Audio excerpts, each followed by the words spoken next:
जय हिंद साथियों, स्वागत है आपका अपने चैनल पर। इस समय हम लोग पढ़ रहे हैं आरआरबी रेलवे द्वारा पूछे गए प्रीवियस के क्वेश्चन और इस समय श्रृंखला में चल रहा है वो चल रहा है परसेंटेज।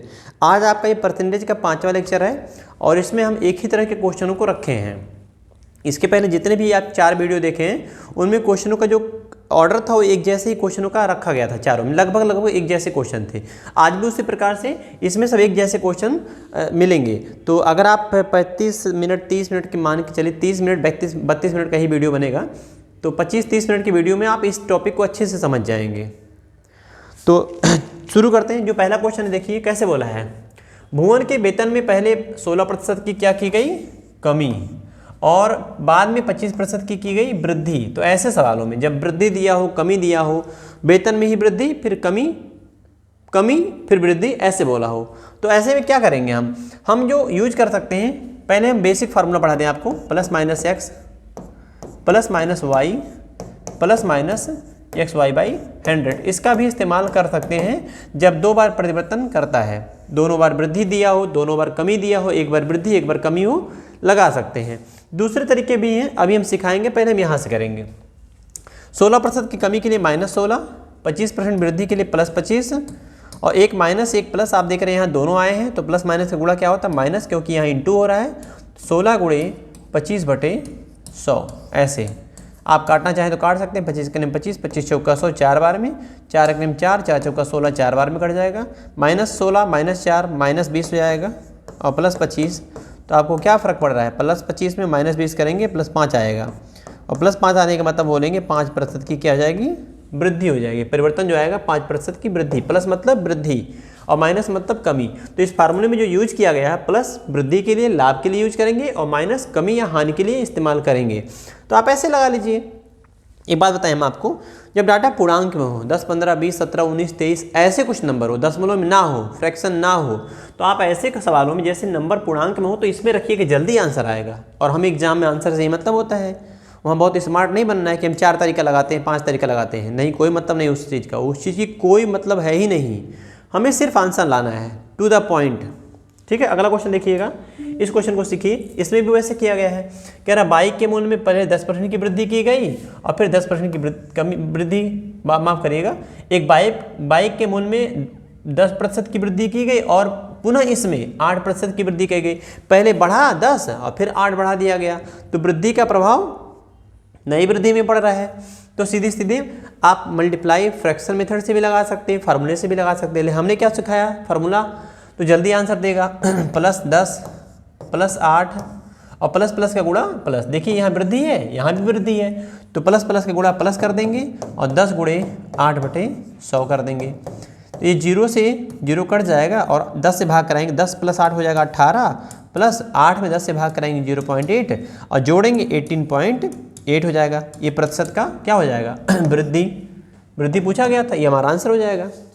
आप देख रहे हैं ये भी क्वेश्चन ग्रुप डी में आया हुआ है। सॉरी। अगला क्वेश्चन हमारा एनटीपीसी का है, 17 एग्जाम 2017 का है। कह रहा है कंपनी का मुनाफा अप्रैल से मई तक 10% बढ़ गया। आप देख रहे हैं यहाँ पे बढ़ने की बात किया, कितना, 10%, और इसके पश्चात मई से जून तक गिर गया। गिरने का मतलब कम। तो पहले मुनाफा जो है इनका वो 10% बढ़ा, दिख रहा हो 10% बढ़ा, फिर अगले कुछ महीने में इनका 20% घट गया और जून से जुलाई तक इनका जो है मुनाफा वो 50% बढ़ गया। ऐसे अब 3 में हो गया, तो आप चाहो तो फ्रैक्शन यूज कर सकते हो, चाहो तो 2 बार फार्मूला लगा सकते हो, दोनों तरीका सिखाते हैं।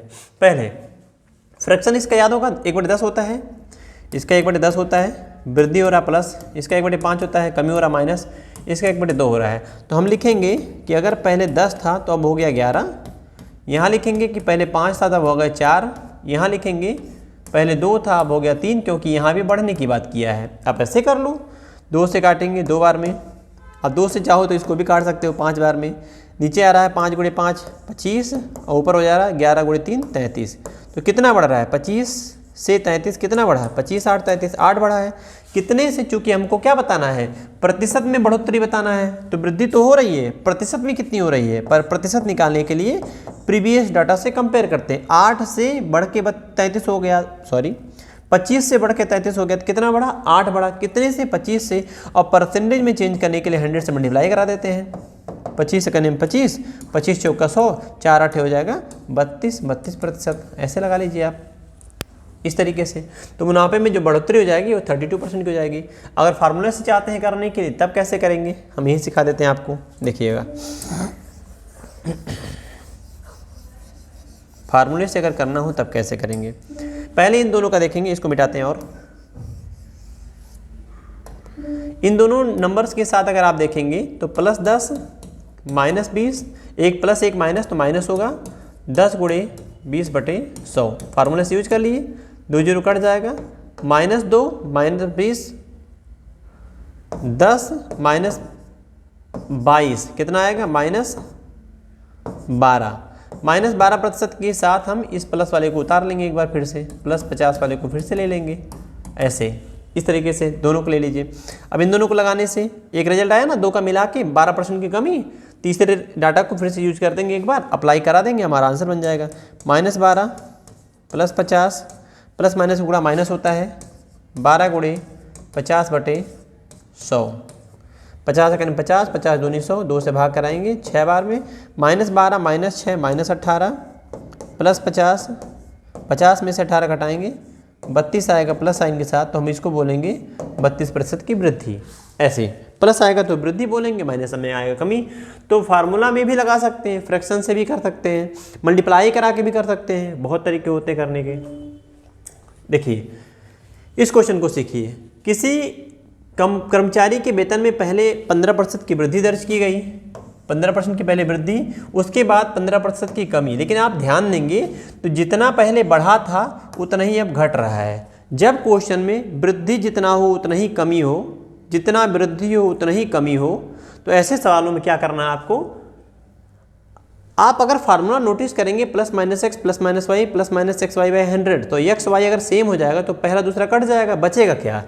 ऐसे सवालों में x²/100% की कमी होती है हमेशा। तो ये हमारे लिए बहुत आसान हो जाएगा, लिखना नहीं है, समय बचाना है एग्जाम में। तो आप सीधी 15 का स्क्वायर करिए, 2 अंक पे दशमलव लगाइए, 15 का स्क्वायर और 100 से भाग करने का मतलब दाहिने से 2 अंक पे दशमलव, 15 का स्क्वायर 225 और हम भाग कराएंगे अगर 100 से, तो यहाँ से हट के दशमलव यहाँ लग जाएगा, तो ये 2.25% कमी बोला था ना, कमी, तो 2.25% की कमी हो जाएगी, चौथा ऑप्शन आंसर बन जाएगा। ऐसे करना था। अगला सीखिएगा, तो जब भी समान वृद्धि समान कमी हो, जितना वृद्धि हो उतना ही कमी हो, तो ऐसे सवालों में x²/100% की कमी होती है।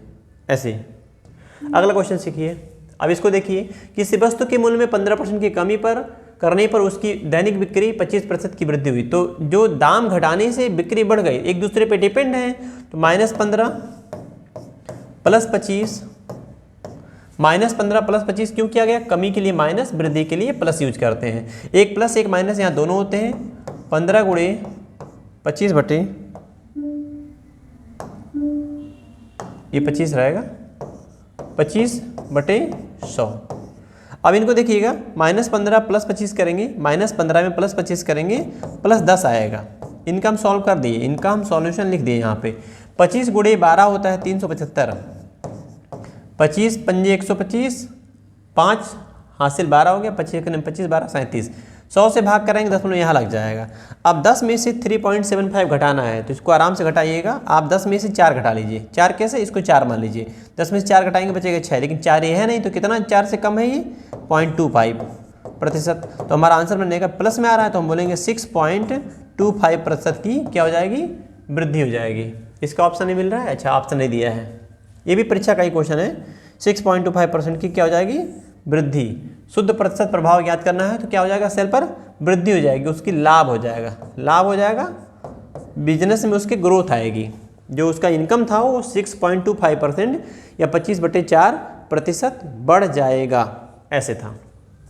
अगला क्वेश्चन, इसको सीखिए। ये भी क्वेश्चन वैसे ही आप देख रहे हैं, ये भी एनटीपीसी में ही पूछा गया है, 2021 में पूछा गया है। स्टेज फर्स्ट शिफ्ट सेकेंड कैसे कह रहा है, एक आदमी के दैनिक कार्य घंटों में 35% की वृद्धि होती है और उसकी प्रति घंटे मजदूरी 25% की कमी हो जाती है। तो एक का प्रभाव दूसरे पर बढ़ता है, दाम जो है उसका बढ़ रहा है, जो घंटों की संख्या है उसमें वृद्धि कर रही है, और जो मजदूरी मिल रहा था उसको कम कर दिया गया है। तो कह रहा है दैनिक आय में होने वाला प्रतिशत परिवर्तन बताना है, वृद्धि की याद करनी है। तो 35 की वृद्धि हुई है प्लस लिखेंगे, और 25 की कमी हुई है। देखिए वृद्धि बोला था तो हम प्लस यूज करेंगे, कमी बोलेगा तो माइनस यूज करेंगे।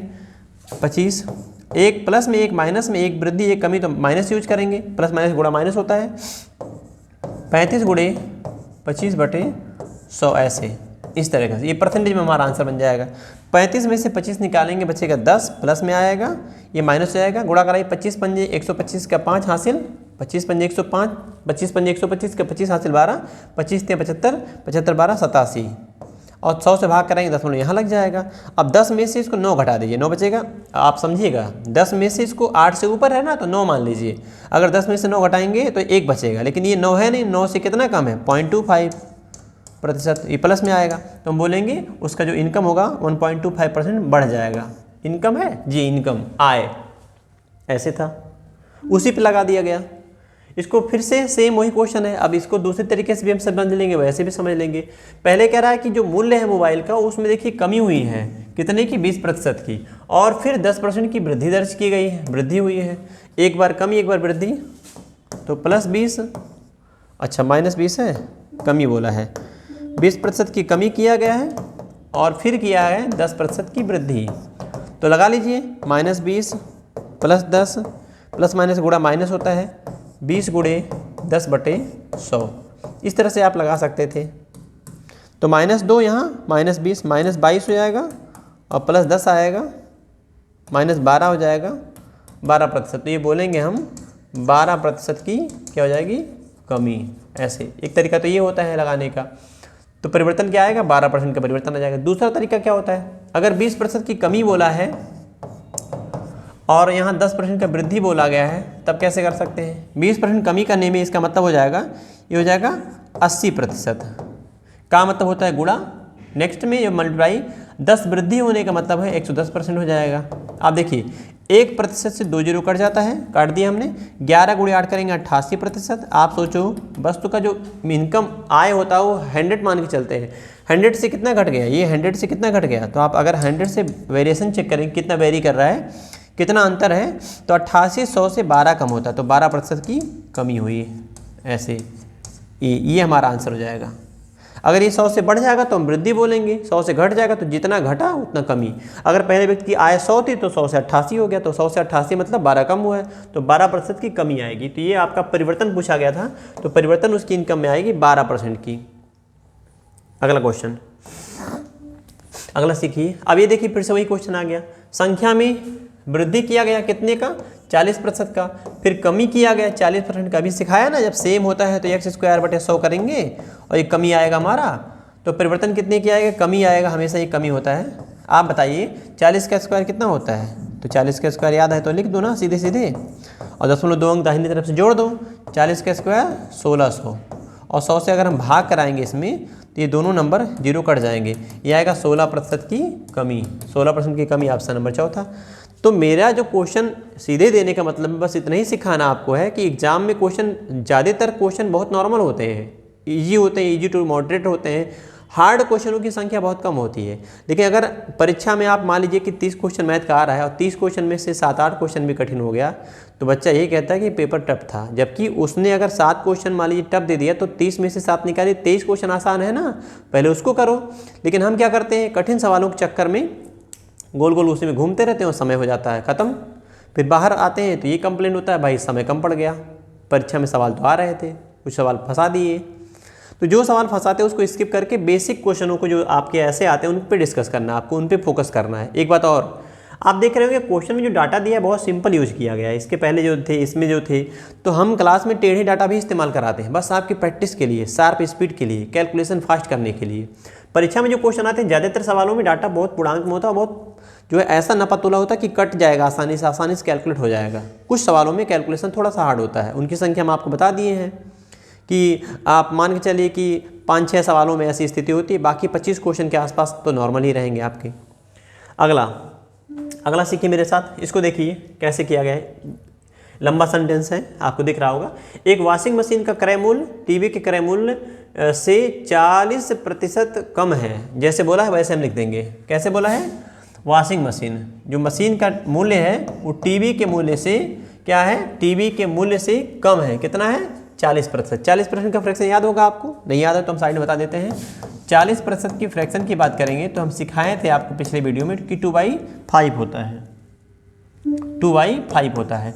तो 5 से 2 कम, आप सोचिए अगर 5 से 2 कम ले लेंगे तो कितना आएगा, तो 3 आएगा। तो 3 किसका हो जाएगा, इसका 3 रहेगा तो इसका हो जाएगा 5। ये इनका प्राइस हो गया। क्या बोला था, क्रय मूल्य, ये हमारा है सीपी है। अगर मशीन का मूल्य 3 रुपया है तो टीवी का मूल्य 5 रुपया, ये रेशियो है। ये रेशियो से हम यूज करके आंसर अपना निकाल सकते हैं। अब कैसे बोला है, यदि वॉशिंग मशीन के क्रय मूल्य में 18% की वृद्धि, बोला ना भाई, कह रहा 18% इसमें बढ़ा दीजिए, वृद्धि कर दीजिए, और टीवी के क्रय मूल्य में 10% की कमी कर दीजिए, इसमें 10% की कमी कर दीजिए, कोई दिक्कत नहीं है। हम इस तरह का क्वेश्चन डिस्कस कर चुके हैं। इसमें एक्स्ट्रा क्या बोल दिया, तो 5 वॉशिंग मशीन, इसकी संख्या 5 और जो टीवी है उसकी संख्या कितनी है 2, क्या परिवर्तन होंगे ये बताना है। ये परिवर्तन क्या है ये हमें बताना है। तो चलिए मेरे साथ सीखिए, क्वेश्चन को सीखिए। अगर हम 5 का यही हिसाब करके देख सकते हैं, यही 5 का हिसाब करके देख सकते हैं। इनकी संख्या कितनी है, इनकी संख्या कह रहा है 5 और इनकी संख्या कितनी है, तो इनकी संख्या हमारे पास है 2। तो 5 दिया दाम कितना आएगा 15 रुपया, इनका कितना दाम आएगा 10 रुपया, दोनों का दाम मिला के कितना हो जाएगा 25 रुपया। ये पहले वाला था। अगर आप 3 वॉशिंग मशीन खरीदने जाएंगे, एक मशीन का दाम 3 रुपया, तो 5 बोला था। अगर 5 वॉशिंग मशीन खरीदने जाएंगे तो एक वॉशिंग मशीन का अगर प्राइस 3 रुपया है तो 5 का मूल्य जाएगा 5 × 3 15 रुपया, और एक टीवी का मूल्य अगर 5 रुपया है, 2 टीवी खरीदेंगे तो 5 × 2 10 रुपये देंगे, तो मशीन और टीवी का मूल्य मिला के 25 रुपये हो जाएगा। अब क्वेश्चन में क्या बोला है ये सीखना हमें मेन।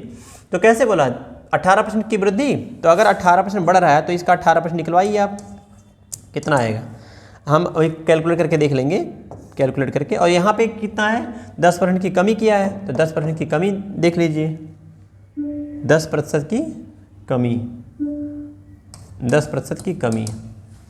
तो इनका गुणा कराइए, ध्यान दीजिएगा हम यही करा रहे हैं। 18 × 5 90 का, 0 हासिल 9, 18 × 9 18, 18 9 27। तो दिख रहा होगा अगर, तो 100 जब परसेंटेज निकालेंगे तो 0.2 अंक से लगता है दाहिने से, और यहाँ 10 × 10 करेंगे हो जाएगा 100, और 100 पे 10 लगाएंगे 2 अंक पे 10 यहाँ लग जाएगा। अब आप सोचिए जो सामान हमारा पहले मतलब जिस सामान का काम कीमत 15 रुपया था उसका कीमत कितना बढ़ गया 2.7, 2 रुपया 70 पैसा बढ़ गया, और इसका कीमत कितना घट गया 1 रुपया।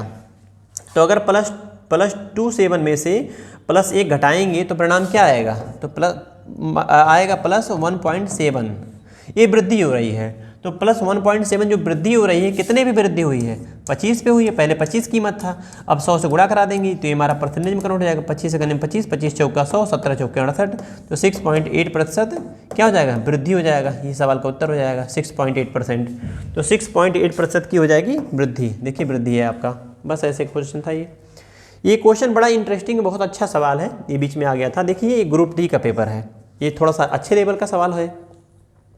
तो हमने मशीनों का, पहले मशीन का और टीवी का मूल्य का प्राइस अनुपात पता किया। 40% कम का मतलब है कि 5 से 2 कम तो 3 हो जाएगा, और ऐसे मशीनें 5 खरीदनी है तो 5 × 15, ऐसी टीवी 2 खरीदना तो 5 × 2 10 रुपया, मशीन का प्लस टीवी का मिला के 25 रुपया। मशीन की कीमत बढ़ गई 2.7 रुपया और टीवी का कीमत घट गया 1 रुपया।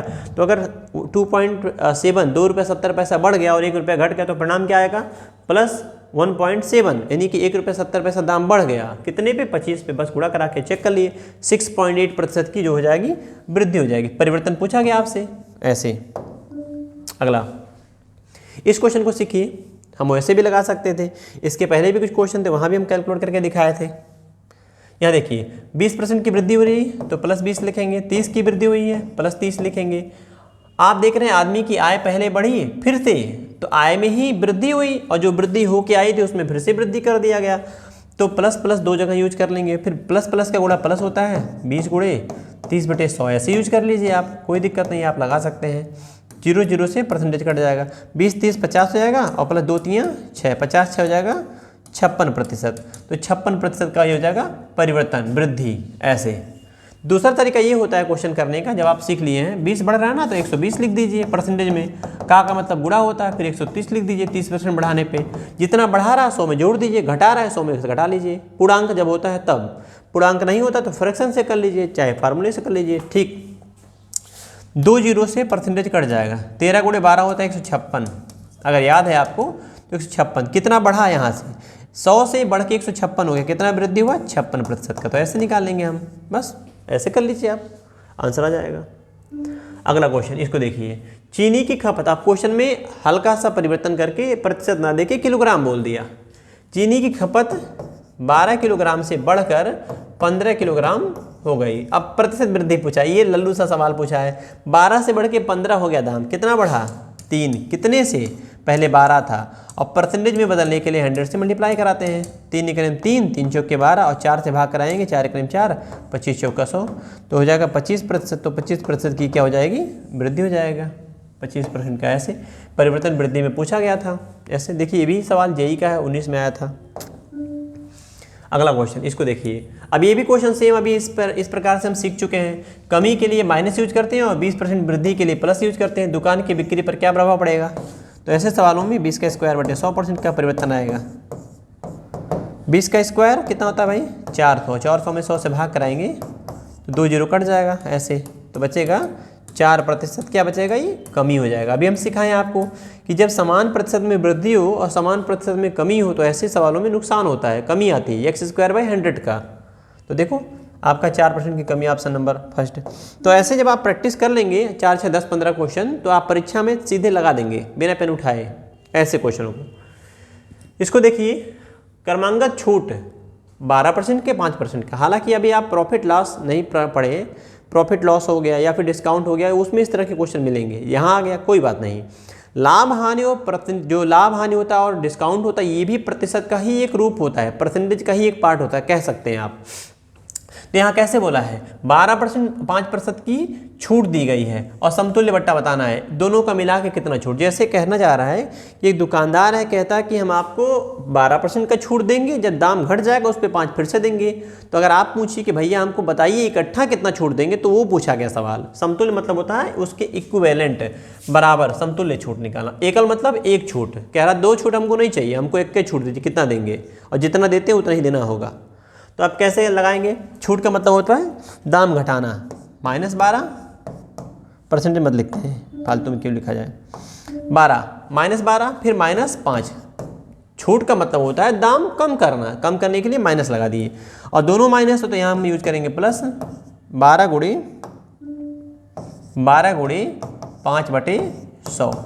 अब देखिए परसेंटेज में हमारा आंसर आएगा -12 -5 -17 हो जाएगा, और यहाँ प्लस आएगा 12 25 60, और 100 से भाग कराएंगे, पॉइंट यहाँ लग जाएगा। 100 से भाग कराएंगे 0.2 अंक पहले लग जाएगा। 17 में से 1 निकालेंगे 16 बचेगा, और यहाँ पॉइंट 1 चूँकि है नहीं, 0.6 है, तो कितना कम हुआ 0.4 कम हुआ ऐसे।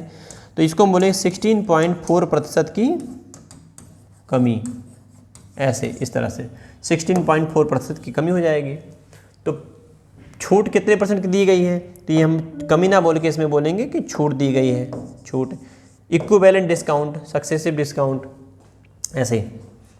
चलिए अगला क्वेश्चन देखिए, इसको देखिए, नए बजट में पेट्रोल की कीमत में 10% की वृद्धि की गई। एक मोटर वाहन का यात्री पेट्रोल की खपत कितने % कम कर सकता है। ये क्वेश्चन कैसे, इसको भी सीख लीजिएगा। कम कर सकता है ताकि पेट्रोल पर उसके कुल व्यय में कोई परिवर्तन ना हो। ये चाहता है कि कोई परिवर्तन ना हो, ना बढ़े ना घटे, जितना था उतना ही है। ऐसे सवाल जब आपसे क्वेश्चन में पूछता है कि वृद्धि दिया हो x% का और कमी पूछा जाए, या कमी दिया हो और आपसे पूछा जाए वृद्धि पूछा जाए, और परिवर्तन ना बोला हो कि परिवर्तन ना हो, तब कैसे लगाएंगे हम सीख सकते हैं बहुत आसान तरीके से। अभी हम फिलहाल क्वेश्चन आपको कॉन्सेप्ट से सिखाएंगे। ऐसे सवालों के लिए फार्मूला यूज कर सकते हैं आप, x बटे, जब वृद्धि दे के कमी पूछा जाए, कमी दे के वृद्धि पूछा जाए, चीज़ें बैलेंस में रहने की बात करती है, इसका यूज कर सकते हैं। 100 ± x × 100, इसका इस्तेमाल करके आप आंसर निकाल सकते हैं। अब सीखिए मेरे साथ, इस फार्मूले में ही रख के दिखा देते हैं। 10% वृद्धि किया है तो 10/100 + 10 110 सीधे लिख सकते हैं, और 100 से गुणा करा देंगे। फ्रैक्शन से भी यूज कर सकते हैं, 10/110 × 100, और 1/11 का फ्रैक्शन आपको याद हो, जीरो से कट जाएगा। 1/11 में 9 सही 1/11%, ये हमारा आंसर बन जाएगा। 9 सही 1/11, ऐसे एक तरीका ये हो गया जो आप आराम से इसको समझ सकते हैं, कहीं कोई समस्या आने वाली नहीं है। दूसरा मेथड जो होता है उसको हम सिखा रहे हैं आपको। अगर बोला 10% की वृद्धि दर्ज की गई है तो इसका फ्रैक्शन कितना होता है 1/10। तो 10 से दाम कितना हो गया 11, और 11 वाला सामान अगर हमें 10 में लेना हो तो कितना कम मिलेगा 1 कम मिलेगा कितने पे 11 पे, और 1/11 मतलब होता है 9 सही 1/11। फिर से 10% की वृद्धि बोला था और आपसे पूछा खपत कितना कम करे, तो ऐसे केस में पहले सामान का दाम 10 था, 1 बढ़ के अब 11 हो गया, और हम दुकान पे पहुंचे, हम कह रहे भैया मेरे पास पैसा पहले जितना ही है 10 रुपया ही है, तो 10 वाला सामान 11 वाला सामान अगर 10 का लेंगे तो कितना सामान कम मिलेगा, 11 वाले सामान में 1 रुपये का सामान नहीं मिलेगा, 11 वाले सामान में 1 रुपये का सामान नहीं मिलेगा। तो 1/11, 1/11 को परसेंटेज में कन्वर्ट करने पे ये हमारा बनता है 100 से गुणा करा दीजिएगा, परसेंटेज बदल जाएगा। 1/11 को प्रतिशत में बदलने के लिए 100 से गुणा कराने पे 9 से 1/11% आंसर बन जाएगा। तो आंसर नंबर बी ऐसे। तो जब इस तरह का सवाल आए तब इसका कॉन्सेप्ट का यूज कर सकते हैं, ऐसे यूज कर सकते हैं, मान के कर सकते हैं, बहुत तरीके होते हैं करने के लिए। अगला सवाल है, इसको देखिए सेम वैसे, श्रमिक वेतन में 25% की वृद्धि हुई, मूल वेतन बहाल करने के लिए कह रहा है दाम उसका बढ़ गया, जो इनकम था 25% बढ़ गया वेतन कह रहा मूल वेतन बहाल करने के लिए, इसका मतलब है कि दाम जब मजदूरी जब बढ़ गया तो कह रहा पिछला मजदूरी लाने के लिए कितना कम करें, समझने का प्रयास करना। पहले 100 रुपया था अब 125 हो गया, 100 से 125 हो गया, कह रहा क्वेश्चन में पिछला मूल्य बाहर करना है, 125 से कितना घटाया जाए, 125 से घटा के 100 पे लाना है, ऐसे मान लो आप, ऐसे भी लगा सकते हैं कोई दिक्कत नहीं है, लेकिन हम सीखेंगे वैसे ही। 25% का फ्रैक्शन भिन्न कितना होता है, तो आप कहेंगे 1/5 होता है ऐसे, तो 5 से 1 बढ़ के कितना हो जाएगा, वृद्धि हुआ था ना, अच्छा 20 नहीं 25 है भाई, 20 नहीं 25 है। तो अगर 25% की वृद्धि दिया है तो इसका फ्रैक्शन कितना होता है 1/4, 4 से बढ़ के कितना हो जाएगा, तो ये हो जाएगा 5। तो हमें निकालना 1 का तुलना 5 पे करना है, 1/5 मतलब होता है 20%। तो आप ऐसे सवाल को लगा लीजिए, आप फार्मूले में लगाइए तो कैसे करेंगे, 25/100 + 25 गुणे प्रतिशत में बदलने के लिए 100 से गुणा कराते हैं, 25/125 काट सकते हैं सीधे सीधे, स्टेप क्यों लिखें बार बार, 25 से कने 25, 25 पंजे 125, और 1/5 माने होता है 20, काटिए ये इस नंबर से कट जाएगा 20 बार में, तो ये हमारा आंसर बन जाता है। ऐसे लगा लीजिए आप, देखिए हो गया। तो कह रहा है कि इसको सीख लीजिएगा, 25% की वृद्धि हुई है, मूल वेतन बहाल करने के लिए नए वेतन को कितने प्रतिशत या किस प्रतिशत से कम किया जाना चाहिए, कम करने की बात किया है और वृद्धि दिया था, और कह रहा पिछला लाना है, बढ़ा के पिछला लाना है। जब भी ऐसी की स्थिति बनती है, एक वृद्धि दिया हो कमी पूछा जाए, कमी दिया हो वृद्धि पूछा जाए, तो खटाक से मार देना ये मेथड, आंसर पक्का आ जाएगा, चाहे परसेंटेज को हो, प्रॉफिट लॉस का हो, डिस्काउंट का हो। ऐसे नंबर सिस्टम वगैरह में नंबर संख्या पे भी बोल देता है। अगला क्वेश्चन, इसको देखिए कैसे बोला, यदि एक व्यक्ति का वेतन पहले साल 11% बढ़ता है, दूसरे साल 11% कम हो जाता है, आरंभिक वेतन, आप सोचिए आप क्या अभी सिखाए थे हम, जितना बढ़ता है उतना ही घटता है, तो ऐसे केस में नुकसान होता है, x²/100 का नुकसान होता है, और x का मान है 11, तो 11 का स्क्वायर तो मौखिक आपको याद है बचपन से याद है ना, तो बस 11 का स्क्वायर करके 0.2 अंक पे लगाना होता है, तो 11 का स्क्वायर 121 और 100 से भाग करें 0.5 यहाँ लग जाएगा, 1.21% की क्या हो जाएगी, कमी हो जाएगी, 1.21% माइनस में लिख रहा है इसका मतलब कमी होगा, प्लस में लिखता है इसका मतलब वृद्धि होता है, बस ऐसे प्रतिशत परिवर्तन निकालना था। अगला क्वेश्चन सीखिए इस क्वेश्चन को, कह रहा है यदि नई सरकारी नीति में प्याज के मूल्य में 35% की वृद्धि की जाती है, एक व्यक्ति को प्याज की खपत कितने प्रतिशत कम कर देनी चाहिए ताकि उसके व्यय में कोई परिवर्तन ना हो। देख रहे हैं यहाँ पे क्या बोला है, ये कह रहा है कि कोई परिवर्तन नहीं चाहता है लेकिन दाम बढ़ गया। अगर दाम बढ़ गया तो परिवर्तन कैसे नहीं होगा, किसी चीज़ का अगर दाम बढ़ गया और आप चाहते हैं कि आपके जो खर्च होता है महीने का उसमें परिवर्तन बिल्कुल ना हो, तो खाना कम कर दीजिए। पेट्रोल का दाम बढ़ गया, अब आप चाहते हैं कि जितना पहले का पेट्रोल खरीदते उतने आज का भी खरीदेंगे, तो कहाँ मिल पाएगा उतने का, तो गाड़ी कम चलाइए, कम यूज करिए। तो जब भी दाम बढ़ता है और खपत कम करने की बात करता है और कह रहा है वृद्धि कमी ना हो, तो वही पिछला कॉन्सेप्ट आपको यूज कर लेना है। 25% की, 25 नहीं है 35, आपके 35% की वृद्धि हुई है। आप चाहें तो फ्रैक्शन से यूज कर सकते हैं इसी क्वेश्चन को, आप चाहें तो फ्रैक्शन से लगा सकते हैं, चाहें तो फार्मूले से लगा लीजिए। 35 की वृद्धि किया है तो प्लस यूज किया, नीचे भी ऐसे 100 + 35 और गुणे 100 कर दीजिए, ऐसे कर लीजिए आप, और चाहे फ्रैक्शन मेथड अप्लाई कर लीजिए। देखिए ये हो जाएगा 35 बटे